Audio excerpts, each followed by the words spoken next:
देखो आपको मैं क्लियर कर दे रहा हूं, सुन जाओ। गुरु बृहस्पति किसी भी लग्न राशि हो, मकर राशि लग्न हो, कन्या राशि लग्न हो, सिंह राशि लग्न हो, चाहे कहीं भी हो, चंद्रमा से द्वादश बैठ जाए, लग्न से द्वादश बैठ जाए, सूर्य से द्वादश बैठ जाए, या काल पुरुष कुंडली इंद्र कुंडली से द्वादश में बैठ जाए, कहीं भी बैठ जाए, है ना। तो प्रॉब्लम क्या है, गुरु द्वादश में बैठना खराब नहीं है, अच्छा है, लेकिन जिंदगी के लिए बहुत खराब है।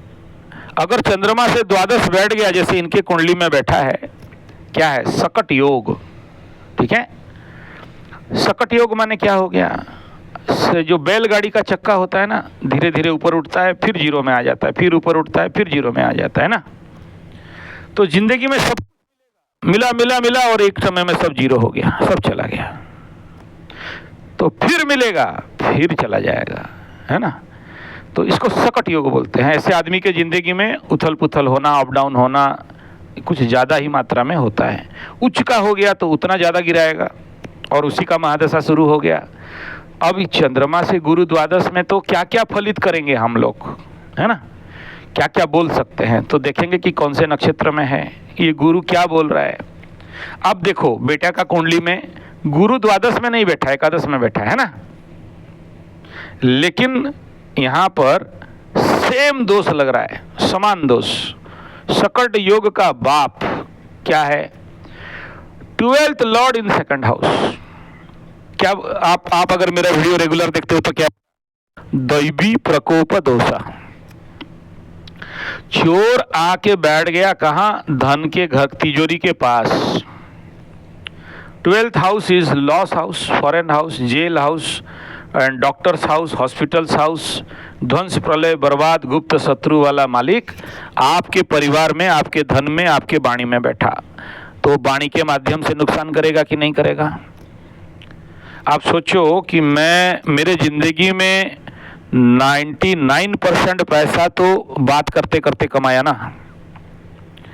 मेरे को पैसा कहाँ से मिलता है, आपसे बात करता हूँ, पैसा मिलता है। मैं प्रवचन करता हूँ, कथा करता हूँ, रामायण जी, गीता जी, भागवत जी, गौ कथा, तो पॉकेट में पैसा आता है ना।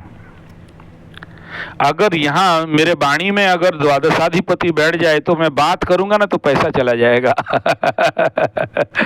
ठीक है, गलत हो जाता ना। मैं बोलूंगा राम, आदमी समझेगा शाम। मैं बोलूंगा आलू, आदमी समझेगा भालू। मैं प्यार करता रहूंगा किसी से, लेकिन मेरे वाणी में द्वादश का एनर्जी रहेगा कि अच्छे अच्छे दोस्त को तोड़ दे, लवरा लवरी को तोड़ दे, आपका गर्लफ्रेंड बॉयफ्रेंड को तोड़ दे। आपका वाणी को सोच समझ के कितना कंट्रोल करोगे। धन का व्यय कर देगा, धन आना चाहिए, धन नुकसान कर देगा। धन जहां आया 12th हाउस एक्टिवेट हो गया।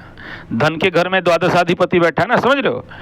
अभी देखो ये ऐसे ऐसे महाराज आपका बेटा को ना पॉकेट में दे देना, एक 1000 500 रुपया का एक बंडल दे दो, शाम तक चेक करो क्या हो रहा है, इसका खुजली बढ़ जाएगा, है कि नहीं।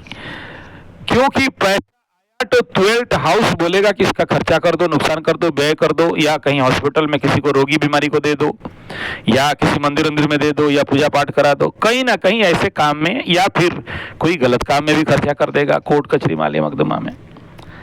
तो ऐसे लोगों को हाथ में डायरेक्ट पैसा नहीं देना चाहिए।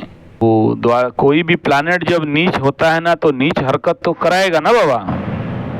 अब देखो सूर्य आत्मा का कारक, सूर्य पिता का कारक, सूर्य आपके ईगो का कारक, सूर्य आपके घमंड का कारक, सूर्य आपके अंदर का मान सम्मान इज्जत का कारक है। वही नीच हो गया तो क्या कराएगा बताओ। नीच हरकत कराएगा ना जब तक उसका शांति नहीं कराते हो, उसके हिसाब में नहीं जीते हो, है ना।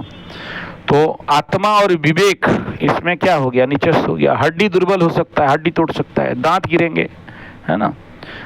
तो इस प्रकार का नेगेटिव इफेक्ट हो सकता है। तो देखो गुरु द्वादश और 12th Lord in second house, दोनों का फल एक ही हो गया। तो कहां से आया ये, तो आपके माँ से आया कि माँ का गुरु द्वादश। देखो खराब कहीं भी नहीं बोल रहा हूं, आप डोंट वरी कि मैं ये सब नेगेटिव बोल रहा हूं बोल के, नेगेटिव नहीं है। ये माइक्रो लेवल का इफेक्ट आएगा, है ना। जैसे हम लोग कोई कुंडली देखते हैं ना तो हमारे दिमाग में पहले फेज में क्या क्या बात आ जाता है, ये है, लेकिन आपको समझ में नहीं आएगा क्योंकि माइक्रो लेवल पे आपके जिंदगी में होता रहेगा, ठीक है। तो ये ऐसे कंडीशन पे क्या हुआ, अगला पीढ़ी तक तो पहुंच गया, वही सेम कंडीशन पहुंच गया, गुरु के जगह में कोई और दे दिया। ठीक है, गुरु के जगह में आपको दंड कर देने कौन आया, सूरज, और तो और खतरा दंड दे रहा है। दंड मतलब किसी को मार नहीं देगा, लेकिन लाइफ के उस फैक्टर में, उस सेक्टर में, उस एंगल में, उस ओरिजिन में आपको तो कष्ट होगा। ठीक है, आप समझ नहीं पाओगे। माइक्रो सेक्शन में सोचो, जहां पर आपको फूल माला मिलना चाहिए था, अभी सोचो, अभी मैं गया था बहुत बड़ा मीटिंग में भाषण देने के लिए, मेरे को बुलाए, गाड़ी का पैसा दिए, जाने आने का पैसा दिए, पर डे का 50,000 दिए, मैं गया। तो मेरे से भी एक बड़ा आदमी आया है, वहां पर बैठा है, उसको फूल माला देने की जगह में मेरे को दे दिया। ठीक है, मैं बुला रहा है, ये चीफ गेस्ट हैं, तो मेरे सामने उसका कुंडली दुर्बल था। मेरे को बाद में अपना कुंडली दिखाए, वो मेरे को बोले मैं चीफ गेस्ट होके आया, माला आपको मिल गया। हो गया, कंफ्यूज नहीं हुए, ग्रह मेरा, उसका माला मुझे दे दिया। मुख्य वक्ता, तो मुख्य वक्ता को मुख्य अतिथि बनना पड़ गया। ठीक है, ये कहां, प्लैनेट, आपका कुंडली का प्लैनेट घुमा देता है जिंदगी को, है ना।